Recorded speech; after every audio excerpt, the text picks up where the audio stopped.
Welcome to the Cosmic Mystic Podcast, the space for healers, coaches, and conscious leaders on a mission to elevate collective consciousness. I'm your host, Danie C. Muniz, a former Catholic disciple turned eclectic witch, guiding you through the realms of astrology, spirituality, and the quest to escape the matrix. It's time to unleash the mystic within. Let the transformation begin. Hey, my friend. Welcome back to the podcast. I'm so excited to have a beautiful guest with us today. I am meeting our guest for the first time, but I started looking into her and I was like, oh my goodness, I'm excited to talk to this woman and hear all of her wisdom. So let me tell you a little bit about our guest, Kym Coco. She is an author, nature-loving yogi, and dog mama of two staffies. She holds a master's degree in sports kinesiology and two 500-hour yoga teacher training certificates. Both topics were woven into the classes she taught at California State University, Chico, and the workshops she taught around the country with her late husband, Stephen Thompson. Coco now shares powerful tools for well-being throughout her latest book, Miracle on the Mountainside, and her blog, swagtail.com, where when she's not at her residence in Sierra Nevada mountains.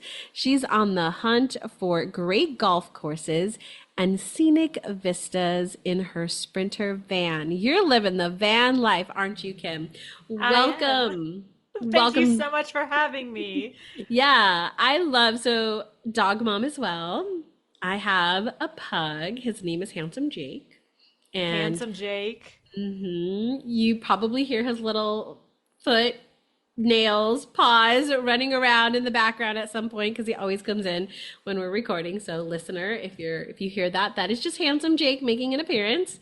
So I love it. So Kym, we always start with a few questions here on the podcast. So I would love to know if you would share with us, how are you arriving today? I'm arriving very appreciative today. There is such a collaborative spirit in these kinds of conversations. And I find that when you go through some of those meaty experiences of life, the richness and the depth that comes together in these moments is just really a gift. And so I'm thankful to be here. Thank you so much for having me. And it really is a blessing to be able to be uplifted in these co-creative experiences. And thanks to your listeners for being here. It's just really a nice way to spend the afternoon together. I would agree with you. I think that's one of the favorite things about having a podcast is that I get to have wonderful conversations all day long, right? With some amazing people with different backgrounds and coming from different walks of life, like just different places and perspectives. And I love it. I love it because you're right. We get to co-create this experience right here together. So I'm very blessed for that too. I am arriving very blessed, very grateful as well. I'm at the end of my day, so there is a little bit of some energy dropping coming in, but I still feel really good and grateful and excited for our conversation and what that journey is going to be for us, for sure. Yeah. I love that. And actually, I think as you say that, I appreciate the spectrum we get to experience of those positive emotions. And I find that sense of contentment and satisfaction, even if we're in that lower energy space, there's just a peacefulness that comes about it. It doesn't have to be over the moon roller coaster excitement, although that can be fun. It's just that satisfaction is really a good place to be. Yeah, I love that. Satisfaction. It's so interesting. Like I don't know if I use that word enough in my emotional range. And yeah, satisfaction, that brings up a whole bunch of things of like what satisfies me, what feels satisfying, and where does satisfaction exist for me? You just brought a whole new concept into my world I'm going to have to explore now after this, like satisfaction. Like a girl earlier today, her word right now is delightful. And I thought, ooh, that's a beautiful word, delightful. And so I started exploring delightful, and now you're bringing satisfaction to me. So I love I think it. that's a great pairing. Delightful and satisfaction. Yeah. So, Kym, here we have our second question, which I love this question because for me, I think sometimes we are on this journey, especially as entrepreneurs, and we're going and going and going, and we forget to pause and take a break to say, oh my goodness, look how far I've come, or look what I've done, or look what I've created.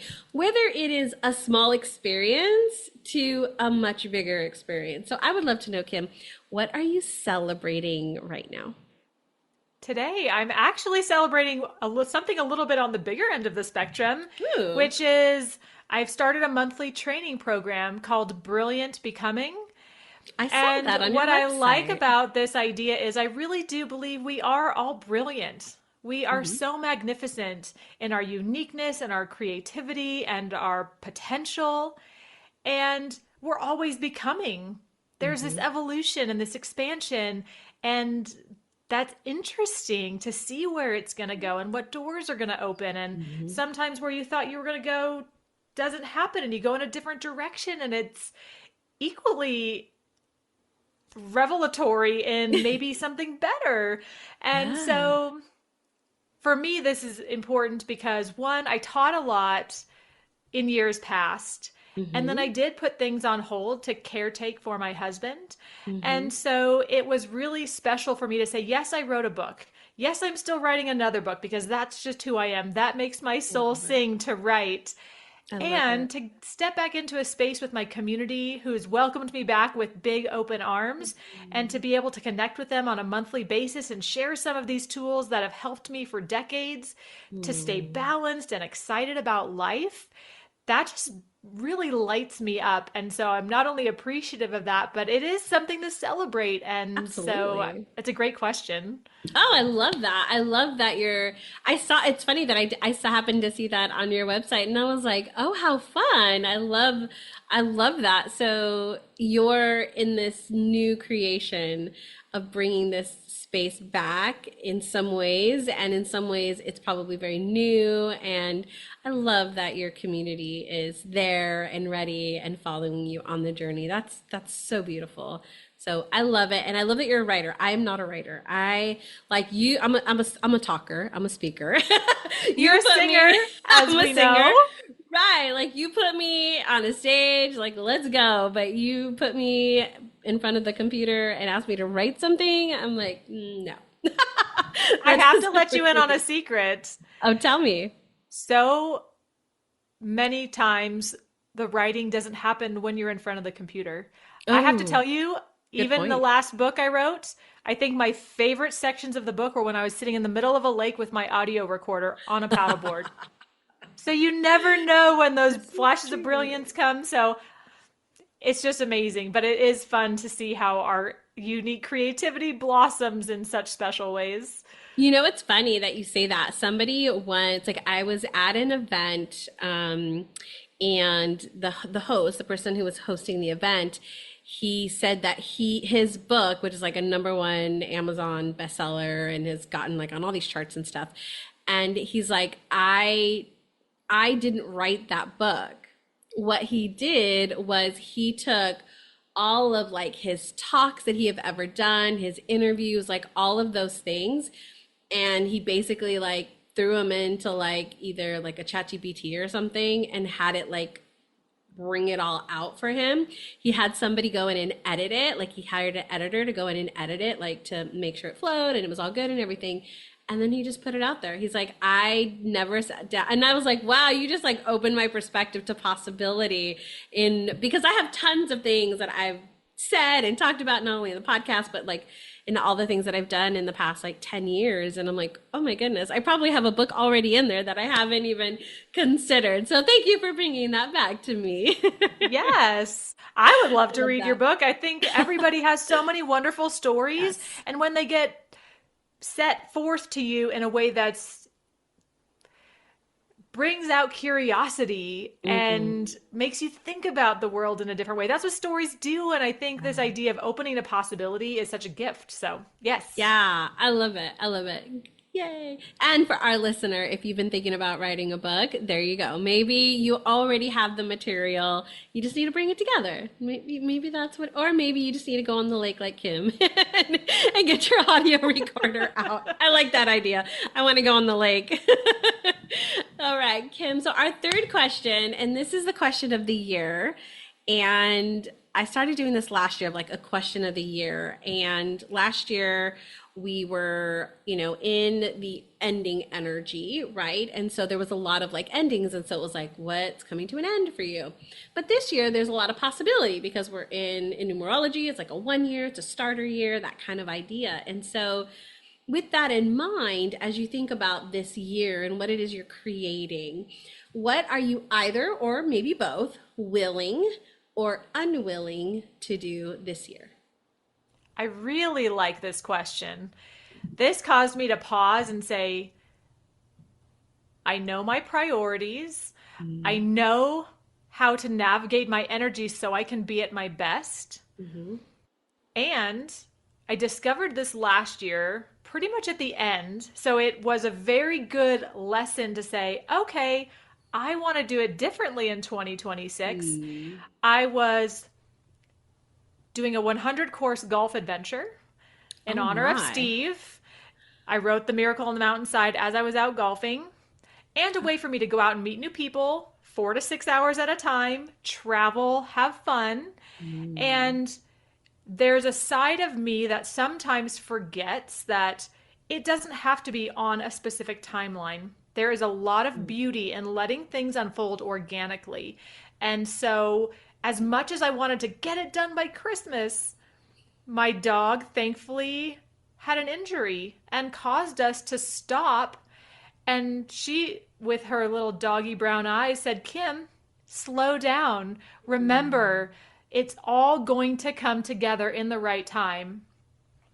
So, to answer your question, I'm unwilling to push to a result to try to meet somebody else's expectations, to try to meet expectations I had of myself that might no longer be relevant, whether that's from yesterday or a year ago. And I'm unwilling to extend my energy beyond what's valuable to me to make that happen. Yes, Kym, I love that. I have had a similar experience around this idea, and it happened at the very beginning of this year for me, actually, around this idea of there's these external expectations that I was still like, as entrepreneurs, we hire mentors and coaches to, help guide us on the things that we don't know. We have our brilliance and they have their brilliance. And so we hire them to help. And I was realizing I was trying to get on their timelines and I was trying to do their things and it was not flowing for me. And I was like, something's not right. Something's out of alignment. And so I paused some things. I've changed some things and I feel so much better that I've let go of the external voices and said, I'm going to trust that this is right for me on my timeline and what I'm doing. And I'm sticking the game and I'm holding to it. So I love that you said that because we're definitely in alignment in that right now. And what's Totally. amazing with that is it can be something that seems really great. Hmm. And it can seem like, well, I've had momentum going in this direction and I Yeah. like where this is going. Mhm. And yet still there can be that reminder that maybe that might not be the best way right now. And I love that you feel your way into it, you vibe it out, you trust your intuition. That's such a valuable skill. Yeah. I'd agree. I'd agree. I would agree. So, one of the things that I love about the podcast is that, as I said, we have different walks of life that come on to the show. And so, I firmly believe that we have a journey that we go on. And that journey, I like to look at it from the lens of a spiritual journey. And a spiritual journey to me is coming back to self. And very similar to this idea of like letting that collective energy go. And there's a lot more to that, right? It's like the things that we've been programmed or told or said in that collective kind of energy.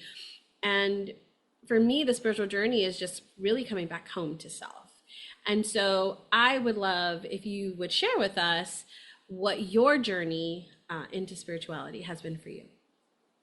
Do you have any particular starting point, or Wherever you would like to begin. I'd like to say that I was fortunate enough to be introduced to the idea of spirituality from my childhood. My parents were really dedicated to their Christian faith. And so I didn't even question that I was a spiritual being having a human experience. That was just something that was recognized in our house.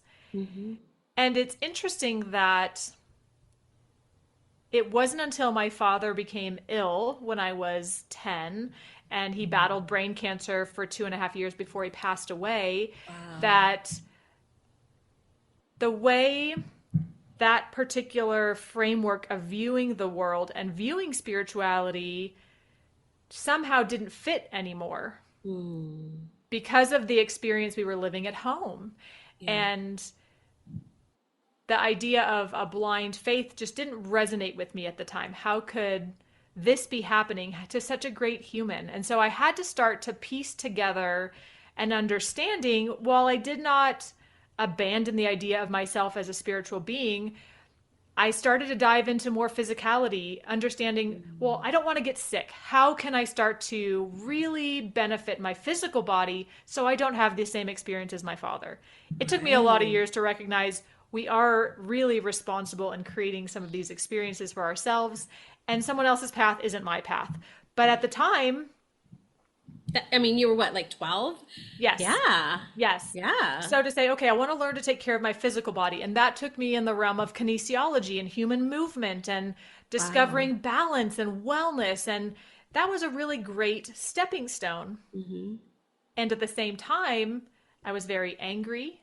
I was frustrated. If breaking your collarbone at the first place you move away to isn't in 3 weeks, doesn't give you a sign that maybe this isn't the right direction, I don't know what does. But it was very interesting to say I didn't have the tools from the faith I grew up in or the classes I took in school to really understand my emotional landscape, my mental landscape, and how the beliefs I had and what I was experiencing day in and day out as the cascade of hormones in my body was really affecting my relationships and my ability to create a future or to believe in myself in the future. And so at that time, I was introduced to yoga and meditation, which filled in the gap for me because I could then step back and observe the experience I was having without judgment, let the emotional roller coaster be what it was. I actually did a 10-day silent retreat around that time. So there was a lot of angst.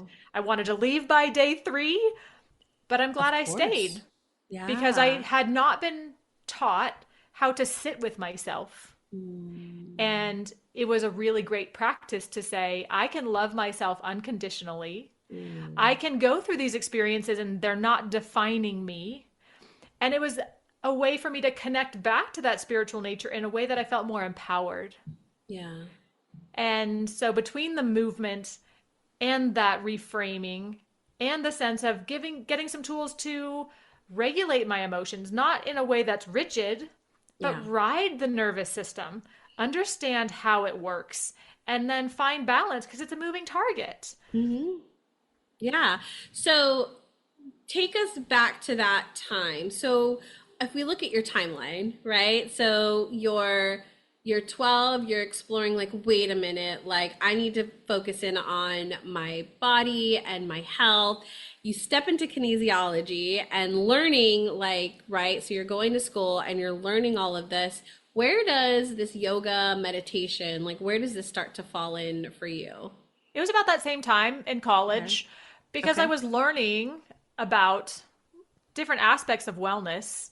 And yet the fractional element of the program was mind-body connection and emotions. Emotions are so essential in how Yeah. we function. Yeah. Not understanding what they are or how they teach us Yeah. or how to navigate them for our better good so they're working with us and not against us. And so yoga was a really great way for me to understand that the negative emotions I had, even though I had a belief in myself as a spiritual being, I Yeah. was still living with a lot of pain and anger and discontent. Yeah. And those are all disempowering. So I didn't really Absolutely. sense that I could move forward in a way. And I was hurting the people I cared about the most without meaning to. Wow. Kym, that is 100% what I see and what I know I did for I just told my love literally yesterday, Kym. I told him I'm not connected with my family as I would like to be from their side. It wasn't my choice, it was my father's. I do still have somewhat of a relationship with my mother.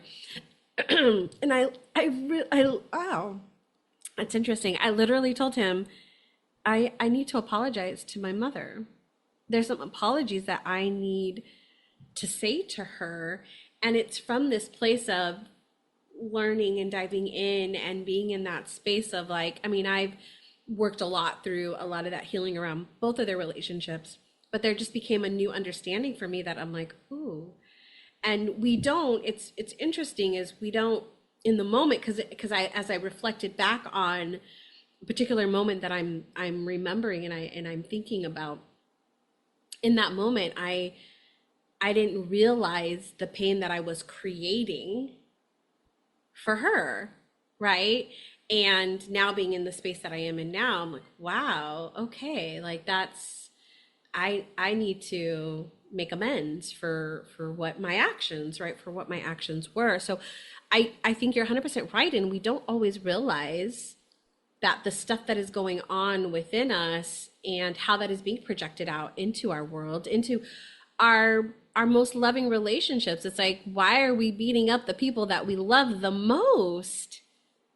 It's so interesting. I love that. A quote that sticks with me from that time specifically is Mhm. everybody is doing the best they can from their state of consciousness. Yep. And that gives us the grace to forgive ourselves Yep. and to forgive the others, Hmm. Yeah, which is I great. yeah, I know I would agree. Like I say that all the time. You know, that we everybody's doing the best they can until, and from my perspective, until they learn better, and then we choose to do better. And that's simply what I've done along my own journey. So I love that. I love that that was your start in yoga. And I do hear a lot of people step into yoga and that starts to become their place of like, oh, there's something else, and learning to have that mindfulness, connecting back to the body, connecting with the mind, body, and soul, and being, I think, is such a beautiful practice is being the observer of what you're experiencing, and not coming from the effect of what is happening to you. So I love that. I love that that was your journey. So you're in yoga and you're in college and you're doing the thing. What kind of happens from there now that you've kind of discovered this place and you're taking, I would say, more responsibility for your relationships and your life? Like what continues on from here? What does this create?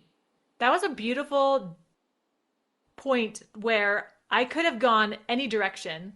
Mhm. And because of those changes in myself, you know that if we're energetic beings, we're radiating that out, and then when we're different, when we're choosing different, what we draw to us is different. And I was ready for something different, and that's when I met Steve. Hmm. And it wasn't romantic at first. It was, hey, you deal with balance in the physical body, he does mental emotional balance, and so you guys would be a great fit. Why don't you meet? And so we started exchanging books, and we'd have really So was interesting this conversations. was this someone that like introduced you to, that was like, Yes. hey, I see you, you guys should work together? And that, wow, Yes. how beautiful So is in that? that meeting of becoming friends, he actually gave me some tools because I believe that we have long-term practices that are kind of like brushing your teeth and Yeah. combing your hair before you go outside. It's that daily Yeah. balance, the daily Hygiene. benefit. Yes. Yeah. So he gave me some tools. What I learned from him were some more immediate tools of how to shift the beliefs, how to identify what was going on in the body, how to remove some of those blocks. So I got a whole new set of tools that Ooh. were more immediate and that were really fun. And I got to start to play with them in new ways. And so I was friends with him for about 2 years. Part of that time I left and I went to teach yoga in Brazil and South Africa.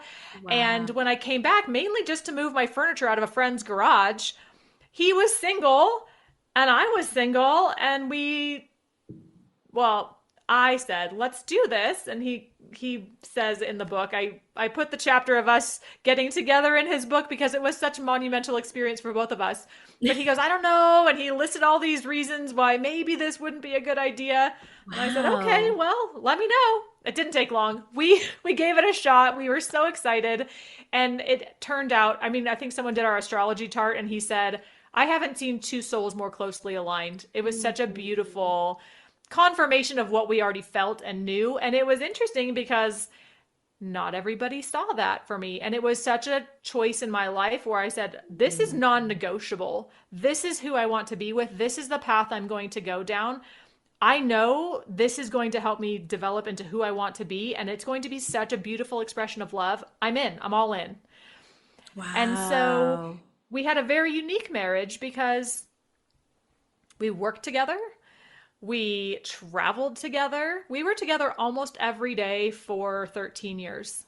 Wow. That's That's a lot. unheard of in many cases, and still wanting to be together. And Yeah. I mean, even up until when he got really sick, so even when we have tools, life happens. Yeah. He had some incredible pain management tools and Mm. such a strong mind that I think he was around probably a year longer than many others could have been in his same Mm. situation because he Mm-hmm. had practiced over time how to find that center, how to find that self Yeah. and acknowledge who he was. But it gave us the perspective of we know what's important. We're going Mm-hmm. to spend the last couple years of his time on earth, and we Mm. spent our mornings writing. I think there'll probably be 4 different books that somehow come together as a result of our Wow. discussions. And we knew that we know that we both held this belief, that's the better way of saying it, Mm. that we are spiritual beings. So even in this time of life where we both had tools, we Mm-hmm. both had this understanding of spirituality, we both Mm-hmm. have a relationship where you're a spiritual being, I'm a spiritual being, I'm taking responsibility for myself, and we're going to come together to be the Mm-hmm. best we can Mm-hmm. to walk somebody into that transition experience with so much love and to be able to honor that life in that way, Mm-hmm. to be able to be present for that, to be able to tune out distractions and show up Mm. was probably one of the best experiences I've had on this journey Mm. and unrecognizable by many because maybe they haven't had to live it. And Yeah. there are tough elements of caregiving. There are a lot Yeah. of sleepless nights and there is a lot of stress. There are a lot of unknowns. And Mm-hmm. at the same time, I got so much peace about the dying process of my dad years later.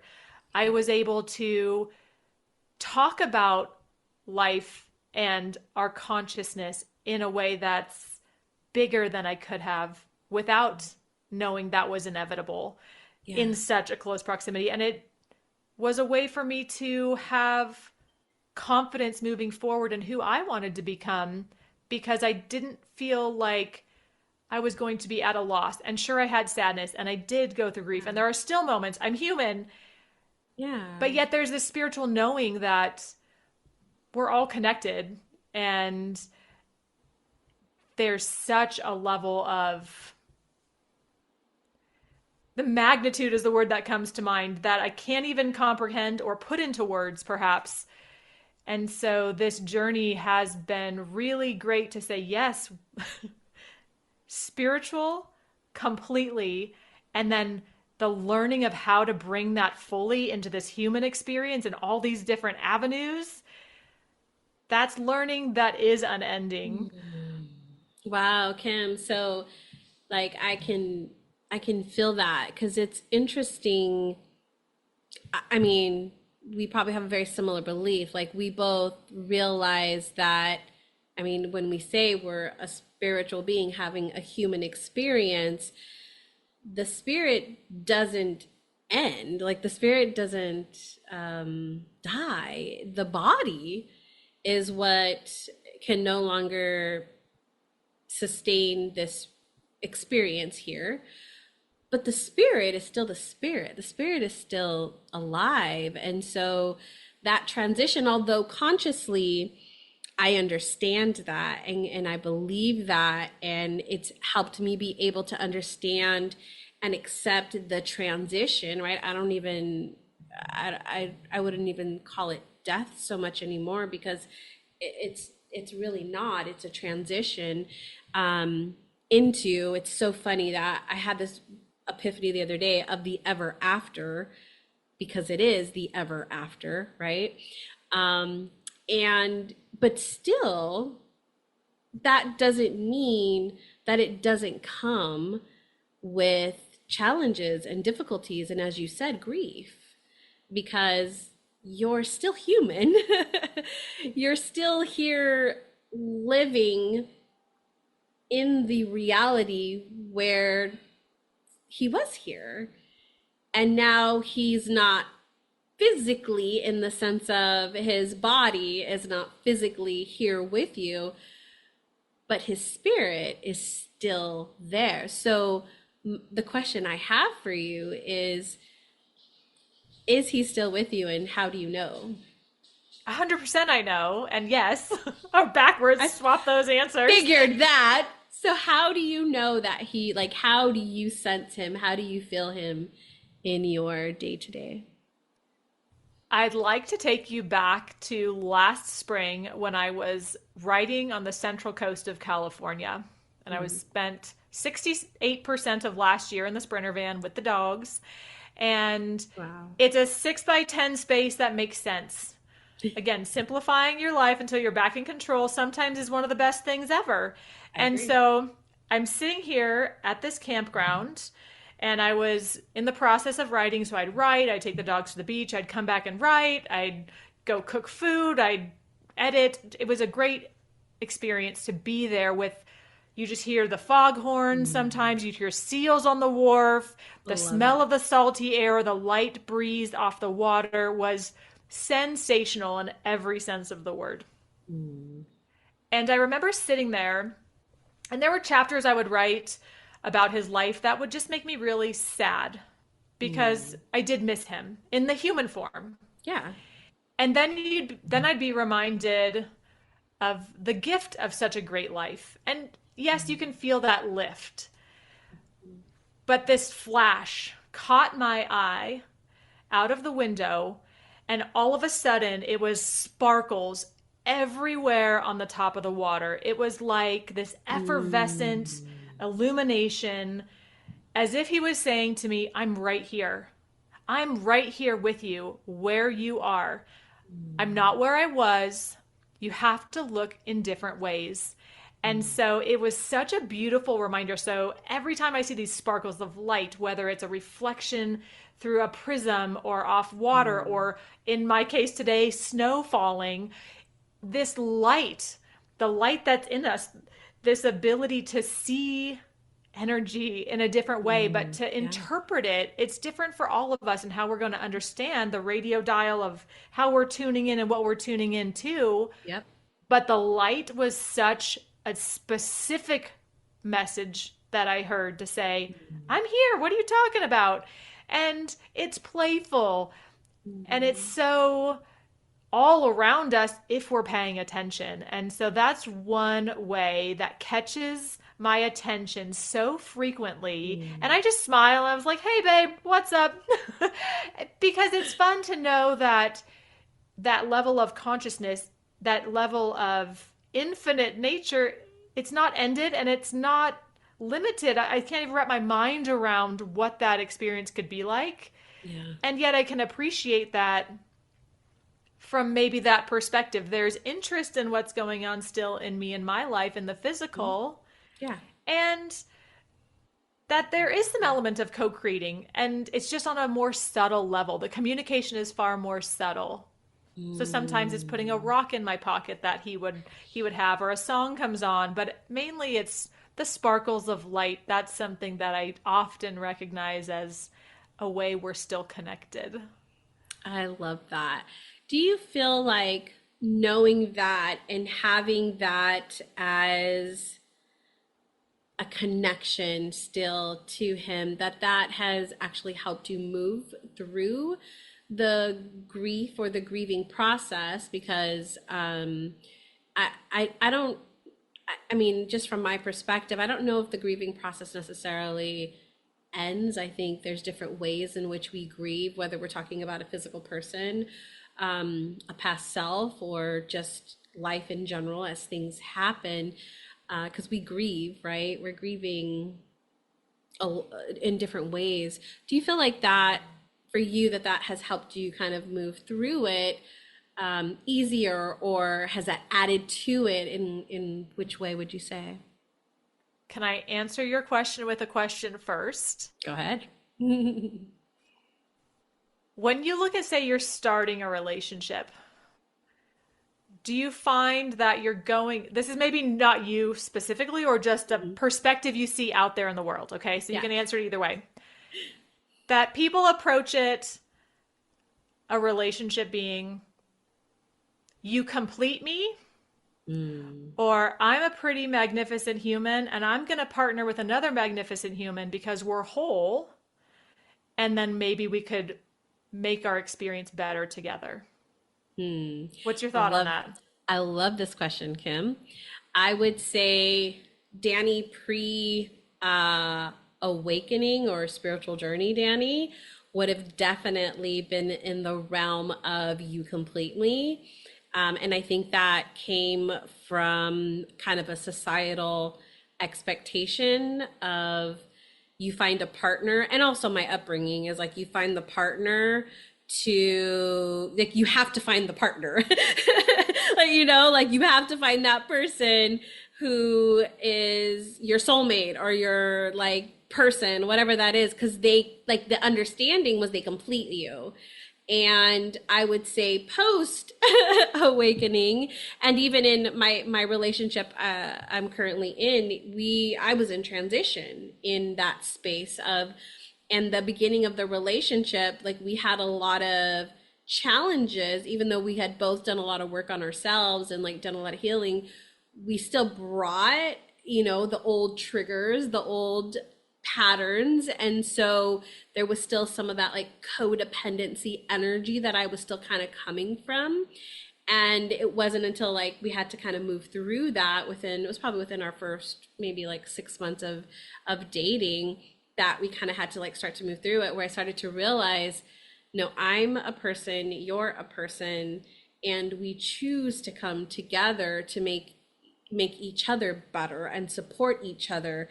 Not, I will not, I don't want to say make each other better, but more so in support each other in being our best versions. It's not that, like, I don't look at him as he completes me, because he can never fully be everything to me. It was something I had to learn in our relationship, was he doesn't bring my joy, my happiness, my sadness. I do that. Like, as a human, I do that for myself. And I can't rely on him to be everything for me, because that's a whole lot of pressure for somebody to be everything for you. So I know it was a long answer to your question. But that's, yeah, that's what I would say. Pre Danie definitely saw the you complete me. Post spiritual Danie doesn't see it that way. I like that answer, in the fact that I Tiffany, because widows talk about there will always be a hole in your heart. Yes. And I feel like that's the tail end of the same story of somebody's going to complete me. And when they're Yeah. gone, I'm going to be less You're gone. whole. Yeah. And so I know this might seem controversial to say, but I'm still whole as Kym. I have my direct connection to source, and I can have my human emotions, but I also believe that the more I stay connected to that spiritual essence of me, I get to thrive and live and be joyful. And part of that golf journey was giving myself permission to live and love and be in love with my human life again, Yeah. because it is easy with another human there to be excited about that co-creation. That's just Hmm. fun. And Hmm. so to say, okay, I'm not at a loss or a disadvantage because he's not here, and I don't love him any less or don't appreciate our time any less because he's not there. And yet at the same time, to give myself permission to say, I'm whole. I get to love life. And our communication has just changed, and my experience has changed. And so,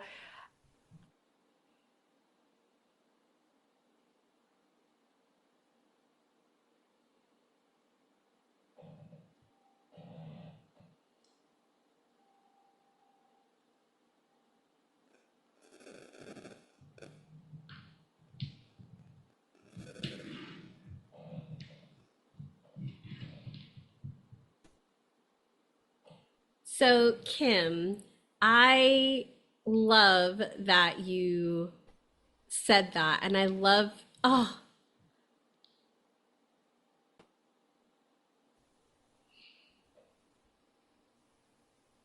you're good. so does that answer your question? Yes, that does. Thank you, Kym. So I love that you brought up this idea around whole and complete. Because I do hear this a lot in people who are grieving um, the loss of a loved one, and not to diminish that in any way, uh, and to also understand the wholeness that we do have, and that we are always whole, and we get to have this experience with somebody. So I would love if you would share with us, because you have a very different perspective in this grief realm, and I'm curious if it came from this idea from your experience in golf, or if that was something how that else that came through. But I would love, first off, I would definitely love to hear about the golfing experience, but I don't know if that ties into it, so I'm going to put them both out there and you tell me, um, how did that kind of, how did you learn, or how were you able to move through this and come to this realization? Because it The is a golf very different perspective than most, and I'm here for it. I love it. It is very different, and I usually don't verbalize that because people aren't ready to hear it, and I'm not somebody to try to shove an idea down your throat. Maybe it's a possibility, maybe it's of interest to you, but I'm not here to change your mind. I'm just Yeah. here to enjoy life. And if you're interested, cool, let's create. But if not, that's okay too. No hard feelings. And so the golf adventure was a really wonderful way to, for me as Kym Human, to say, yes, I like this in my life. And what is interesting, that even if I'm whole and at a spiritual, as a spiritual essence, I am in physical. So what kind of life do I want to create? And it gave me an opportunity to try on new things because Steve wasn't Mm, here by my side, and the patterns of the past, the identities of the past no longer were a fit. And it yeah. gave me an opportunity to explore in this physical realm Ooh. in such a cool way. Kim, I love that you just said that, because I think sometimes that when we are grieving something or someone, that happens is what you just said, is that identity, the patterns of who we were in that experience, whatever that is now different. And many times we're trying to move forward with those same patterns and those same identities, and it's not fitting, it's not working. And so we do feel at a loss, because I do hear people say, like, I lost who I am, or I don't know who I am. And it's because of that. It's that identity. I think you nailed it right there. It's the identity and the patterns of who they thought they were, or who they were in this relationship or in this experience that they're trying to move forward with, and that just does not fit. It doesn't fit, and that's okay. And Yeah. to recognize that a transformation of such a magnitude, or any kind of breakup, or moving to a different location, we have these transformational moments in life that totally throw us off a sense of balance. Mm-hmm. And so it helps to just recognize that and give yourself a little more space to figure it out. And there were times it was scary. So meeting people that were kind and generous and thoughtful, it didn't have to be my husband that was that way. The world is full of people like that. And to get to meet them and spend time with them, to trust other people, to trust again. So there is the human element of the grieving process. Those emotions are real. I'm not going to deny that. Yeah. And at the same time, if I could say, okay, recognize my true self, know who I am beyond this flesh and bones element of me, beyond this specific label or pattern or whatever, then I could figure out, okay, well, what is the next iteration of how I'm in life? And I think there's a lot of freedom in that.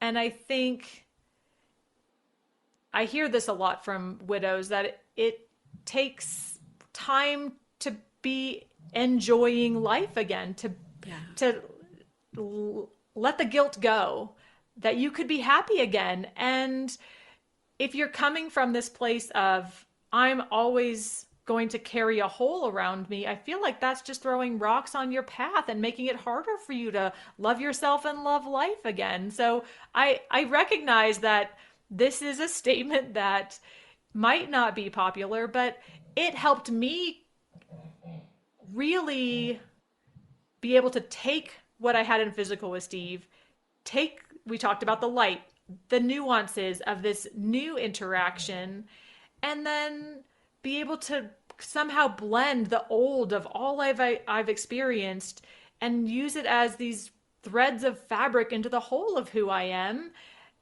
and just honoring all of that. So it's not more or less, it's all part of the whole. And so it's just really nice to know that. It's somehow very comforting to me. And it's also empowered me to move on in a way with my business because we did everything together. Right. And so if I came from a place where I'm less than without Steve, then it was going to be a lot harder to move on. Pretty much in every way, but especially in saying, as I'm starting my business again and doing all of these things, there's a confidence knowing that I have the resources and the intelligence in me. There are avenues opening up. There are possibilities, and the awareness of them, the curiosity about them, the excitement about them, that really makes life juicy again. And that's a great place to be. Yeah. I mean, I love that, because here's the thing, is like your life didn't end. Maybe the life that you had with Steve in the physical form came to a conclusion of some sort, yes, but Kym did not. Kym and I do hear that in from women who are grieving their partners, that like I can't move forward, like, because the guilt of they're still alive, right? That guilt that they carry.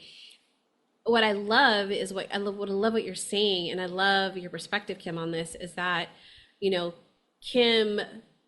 had to find a way to figure out what she wanted in this new iteration, in this new journey, right? And that took more of some exploration of like, what do I want now, right? Because that shifted from what it was, what you were creating together, to now what is Kym creating, and in many ways still creating together, because you're still creating with him, right? So it is still there, it's just in a different way. And as you're moving forward and discovering all these things, I feel like that golf journey was really part of you starting to say, oh, I like that. Oh, I don't know if I like that. Or like, right. I had, when I moved from a relationship that I was in for a very long time into being on my own, I call it my year of yes, because it was a year of me just saying yes to things and seeing what was created, what I liked and what I didn't like. Because at that point in my life, I didn't know. I had no clue what, like if somebody would have said, like, what's your favorite cuisine? I would have been like, I don't know, Mexican, because I'm Mexican. Like, like I wouldn't have been able to tell you. Like, it was so, I just didn't have any idea. I had no concept of that for myself. And so that year of yes for me was really that exploration of what do I like and what do I want and what do I want to explore, what do I don't want to explore, like all of that kind of coming into who I was. And I feel like that was what this golfing experience was for you. Danie, I really like that you say that too about yes and the preferences. Mm-hmm. Because I find that sometimes we make this idea of spirituality so big. Mm-hmm. But what if spirituality is just us acknowledging those minuscule, warmer, warmer, warmer. I'm going here. This is better for me. This ignites my soul. This lights me up. Oh, maybe that's not it. Oh, maybe that's not it. And it's these really tiny moment by moment decisions and awarenesses that allow us to embrace this expression of spirituality in such distinct ways for each of us. And it brings it back to something far more manageable and empowering.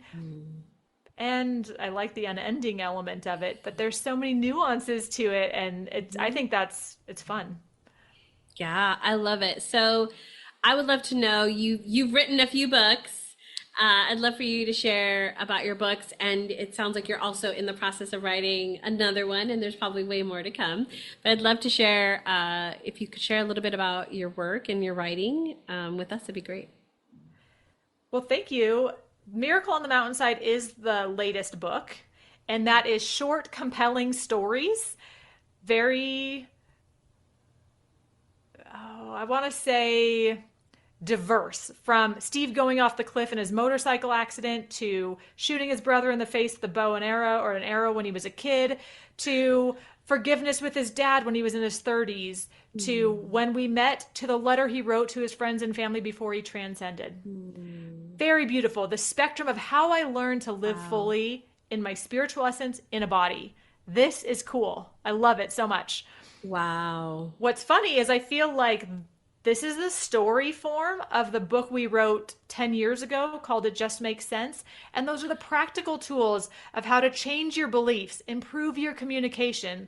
So the life principles we live by, sometimes we need practice. We need to learn about the ideas and then practice them. The techniques are simple, but they're ongoing. And so I take some of those ideas more specifically into my flexible golfer book because I do like golf. And this idea of blending the body and mind to increase performance, as well as give yourself some rest. That's a good deal. And the next book I'm writing will be about this great golf adventure and how to weave transformation, relationships, performance, space in your life into, it'll be a first person fast read as well, because I find stories are what open the door for possibilities for us. Yeah. Stories is how we understand ourselves, right? It's how, like, whenever I hear a story, I learned this when I was first learning NLP, neuro linguistic programming, and they talk a lot about, right, storytelling is a big thing in NLP because storytelling takes the conscious mind out and opens up the subconscious, because you're seeing yourself in that story, you're trying to relate to that story, and that is where transformation starts to happen, because you can see if that person was able to complete this and this person was similar to me, that means I can completely, right? Like that's what the subconscious mind automatically begins to take on. And so you're like, oh, I can do that, right? And or I can achieve that, whatever that is, because I can see myself in that. And that's where that creation process, you talk about co-creation, that's where we start to create, right? As a creator. So I love that. I definitely, so where can, if like, people are like, oh my goodness, like I love her perspective on these things. I love what she's saying. Like, where can people find you? How can they get the books? Tell us all the things. Swagtail.com is the best place to find me. It'll link you to the Brilliant Becoming monthly program. It'll give you specific links to the books and the free resources that come with them. You can download free some of the audio material from this Miracle on the Mountainside book, which is, I just enjoy the reader's perspective on it. It really brought it to life. And there are just some really great resources for mind body balance, yoga related, more sports kinesiology related. There are lots and lots of articles there that people can just dive into if they want to learn more.